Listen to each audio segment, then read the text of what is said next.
Hey guys, I thought I'd record another uh, challenges video. Um, again, for some contrasts. And what I wanted to talk about today is uh, pain.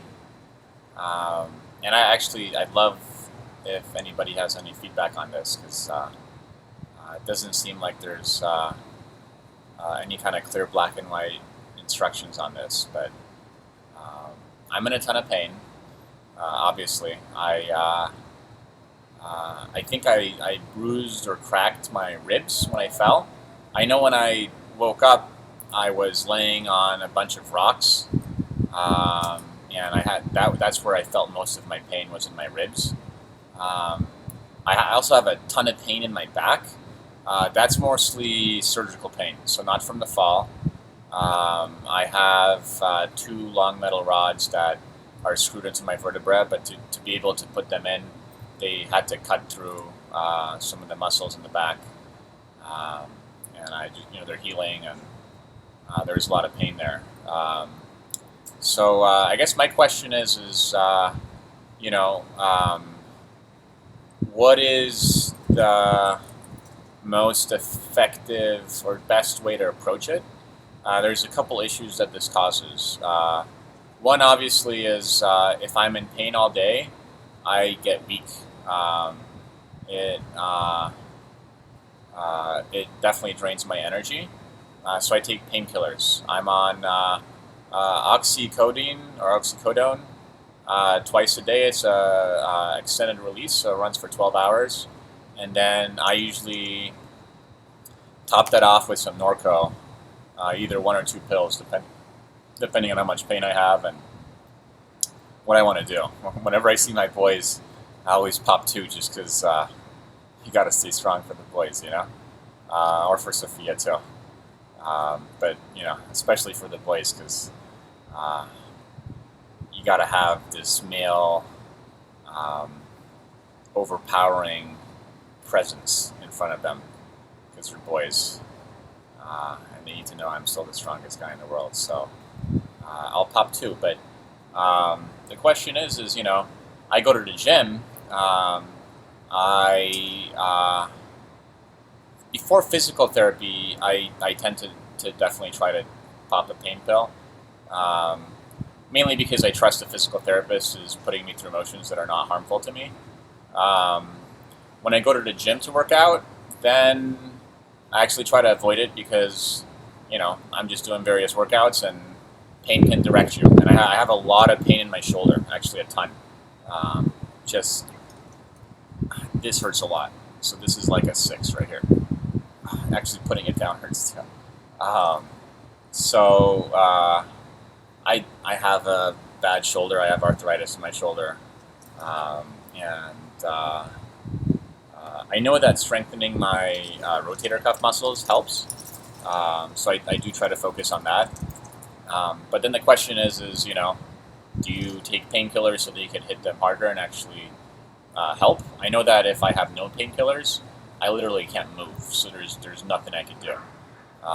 So I try to. I obviously have oxycodone again. That's in my system all day. Um, uh, I think my highest level of pain is definitely in the morning when I wake up because I usually wake up right around the time they give me an extra shot of oxycodone. So that's when I kind of feel the baseline of like, okay, this is how I feel without painkillers. Um, so oxycodone definitely takes off the edge, which is great, and it's long lasting, which is great. I hate taking pills, so I try to avoid painkillers, but I do feel they enable my recovery. Um, but yeah, there's a debate. Is it just go for the painkillers and I'm in a freaking wheelchair. I'm doing super easy stuff. There's nothing I could do to injure myself, um, or I can injure myself. I can overwork it. Hence, uh, hence, you know, let some of that pain through and try to avoid it. Um, I guess the other question is also like working through the pain. You know, like they have me in the gym 6 days a week. Um, they do try to rotate it, so it's half of it is endurance days, half is powerlifting days, so I try to follow that, which helps. But I don't know. I guess my experience, like from working through the pain, I know when I whenever we go skiing for 10 days in a row, the third, fourth day, the pain in the legs kind of hits you, and you work through it, and then eventually you're stronger. So I think this is a good strategy where I keep working through it, but it's definitely difficult, and the pain is it's constant. It doesn't let go. So I kind of get a headache from it, but I'm working through it. So yeah, if you have any feedback, let me know. Again, subscribe to my video on my channel, share my video. Maybe there's other post-injury folks that are dealing with the same question, and maybe they can holler at me. So please do. Yeah, please share this, and maybe you'll get to somebody who's dealing with a similar situation. I imagine if you're in a car accident, you're all broken up, you can't give up on your body because then it atrophies. How do you decide what that line is? And let me know. I'm sure even if you're not injured, if you work out hard, you work through the pain. So how do you decide? Where is your line? Where do you draw your line? For that, you just scroll down, and there's actually comments. So I'd love to see some comments on this video. And comment, like where do you draw your line? How much pain do you put yourself through? How do you figure that out? I'd love to know. All right, thanks.